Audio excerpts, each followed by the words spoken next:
Assalamualaikum warahmatullahi wabarakatuh. Perkenalkan, nama saya Atifa Azro Azhar dengan NPM 620421 dari kelas 4A D4 Logistik Bisnis.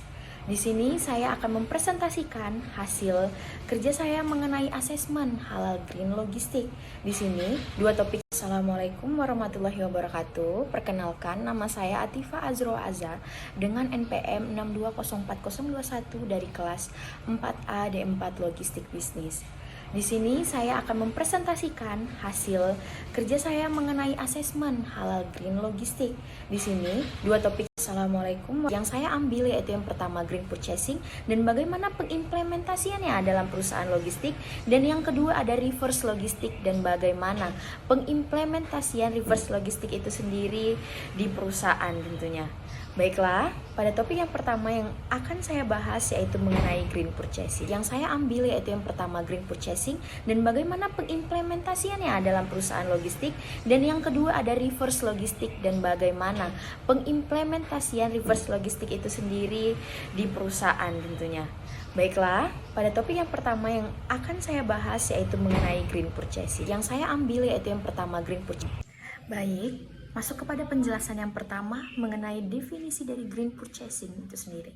Sebelum masuk ke definisi green purchasing, purchasing sendiri merupakan tempat atau pusat dilaksanakannya transaksi pembelian atas segala jenis barang, keperluan operasional, hingga bagian pembelian itu sering dikatakan sebagai pusat pembelian pada perusahaan yang bersangkutan menurut Robin 2018. Menurut Wicaksono pada tahun 2016, prinsip purchasing itu sendiri adalah harga yang tepat, kualitas yang tepat, waktu yang tepat, sumber yang tepat, kualitas yang tepat, sikap yang tepat, kontrak yang tepat, tahan yang tepat, transportasi yang tepat. Untuk itu, green purchasing sendiri merupakan proses pembelian produk maupun layanan yang ramah lingkungan, juga sadar lingkungan dalam memenuhi kebutuhan tujuan lingkungan perusahaan. Selanjutnya, masuk ke implementasi dari green purchasing itu sendiri seperti apa.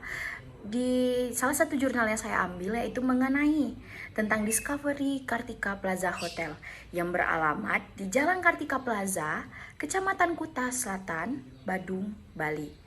Discovery Kartika Plaza Hotel merupakan salah satu hotel bintang 5 di kawasan Kuta. Dari salah satu jurnal tersebut dilakukan penelitian selama 6 bulan terhitung pada bulan Maret hingga Juli 2022. Objek penelitian ini adalah penerapan green purchasing dan upaya yang dilakukan untuk mendukung lingkungan keberlanjutan di Discovery Plaza Hotel. Contoh checklist do and done dalam implementasi Kartika Plaza Hotel.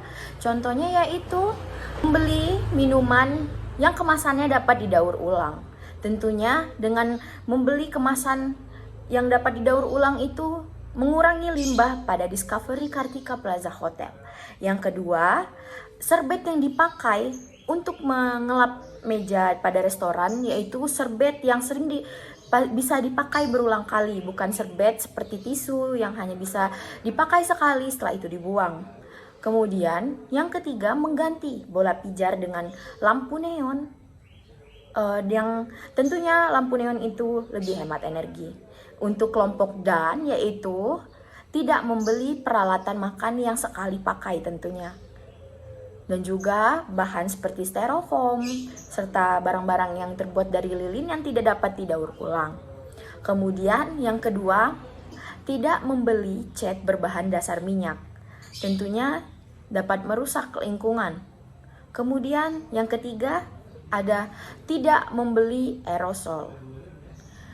Ketiga hal tersebut dapat dihindari selama proses pembelian untuk kebutuhan hotel sendiri agar lebih ramah lingkungan. Green purchasing di Discovery Kartika Plaza Hotel sesuai dengan teori pada penelitian dan jurnal yang saya ambil, terdapat dimensi yang harus dilaksanakan. Dimensi yang pertama yaitu supplier selection. Kartika Plaza Hotel memiliki ketentuan untuk memilih supplier yang terpercaya dalam penyediaan produk yang ramah lingkungan dengan kualitas serta harga terbaik. Dalam penyediaan produk yang ramah lingkungan, Discovery Kartika Plaza Hotel melaksanakan seleksi terhadap para calon supplier. Terdapat 11 indikator yang digunakan dalam memilih supplier. Untuk mengetahui sejauh mana implementasi supplier selection dalam green purchasing di Discovery Kartika Plaza Hotel, digunakan 16 supplier yang dipilih berdasarkan kerjasama kontrak beserta seringnya frekuensi pembelian. Berikut merupakan tabel dari 16 supplier yang sudah berdasarkan supplier selection di Discovery Kartika Plaza Hotel, disertai dengan presentasinya. Dilihat dari gambar, pada indikator ke-10, akan sistem kesehatan, keselamatan, dan lingkungan memperoleh persentase sebanyak 100%, dikarenakan seluruh supplier sudah menerapkan HSE dalam produksi, pengemasan, dan pengiriman produknya sendiri.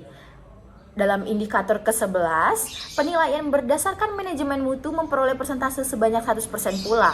Dikarenakan seluruh supplier yang bekerja sama dengan Discovery Kartika Plaza Hotel sudah melaksanakan penilaian manajemen mutu dalam produksi, pengemasan, dan pengiriman produknya. Masuk ke topik yang kedua, yaitu mengenai reverse logistik. Reverse logistik adalah proses dari suatu perencanaan, pengimplementasian, juga sebagai pengontrolan keefisiensian dan keefektifan aliran biaya dari bahan baku hingga proses penempatan barang dari gudang. Reverse logistik merupakan semua aktivitas yang di dalamnya terdapat perencanaan, pemrosesan, mereduksi, membuang limbah berbahaya atau non berbahaya dari produksi, pengemasan, dan penggunaan dari produk. Karena pergerakan aliran berlawanan, rantai pasok konvensional, reverse logistik sering disebut juga sebagai logistik backward, di mana aliran forward dari barang mengalir dari supplier ke pelaku manufaktur dan pengecer ke konsumen. Reverse logistik berurusan dengan semua aliran dari barang dan informasi yang penting untuk mengumpulkan barang dan juga penggunaan produk, pengemasan material, pembatalan produksi, dan juga lainnya. Lalu membawa untuk diletakkan di mana barang itu dapat digunakan kembali, remanufacturing, mendaur ulang, dan dihancurkan.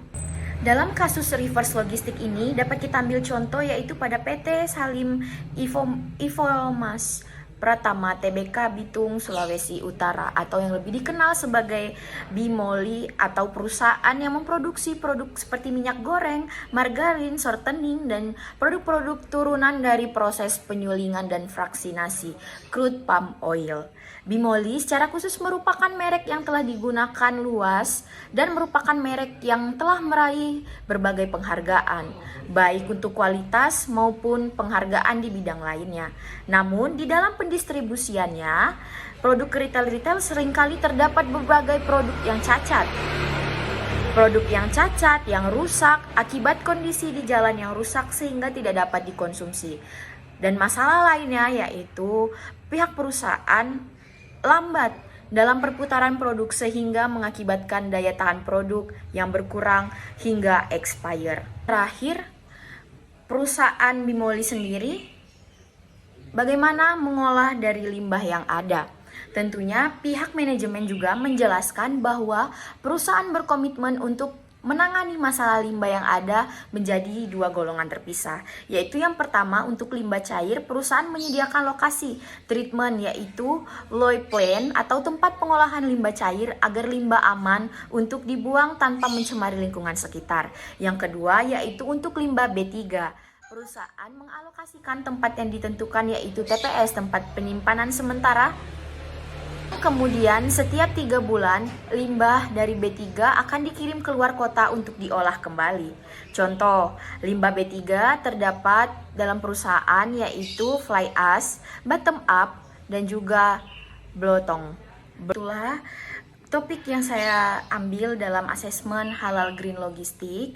Semoga diterapkan pada perusahaan-perusahaan lain agar lebih memikirkan dampak terhadap lingkungan selama proses bisnis berjalan. Sekian dari saya. Wabillahi taufiq wal hidayah. Wassalamualaikum.